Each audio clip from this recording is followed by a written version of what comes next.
பெரியாழ்வார் யசோதை என்ன பண்றா, ஒரே வெயில் காலம், நம்ம கிருஷ்ணன் விட்டா வாசல்ல போய் விளையாடிட்டே இருக்கான். அதனால இவன் விளையாடுவதற்காக அழகான ஒரு கூரை வேய்ந்து ஒரு குட்டி சோலை ஒண்ணு ஏற்படுத்தி வச்சா குழந்தை அதுல விளையாடும் இல்லையா.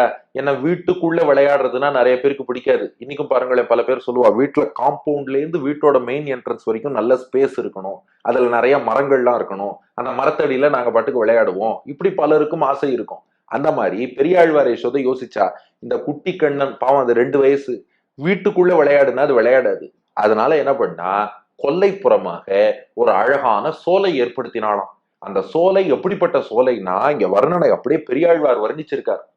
மயில் இறகு இருக்கும் இல்லையோ, அந்த மயிலிறகை கொண்டே ஒரு குடை ஒன்றை ஏற்படுத்தினாலும்.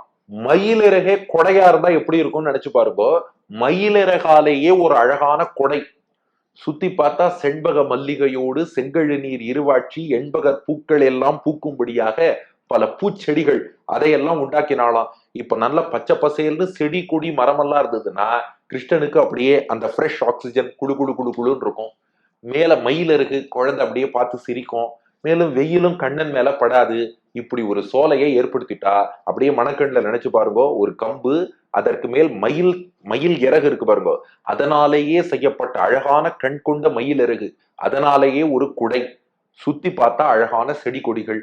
இங்க உட்காந்து கிருஷ்ணா உன் இஷ்டப்படி விளையாடின்று விளையாட்டு சாமான கொடுத்துட்டு யசோதை திரும்பினா கிருஷ்ணனுக்கு சந்தோஷமா.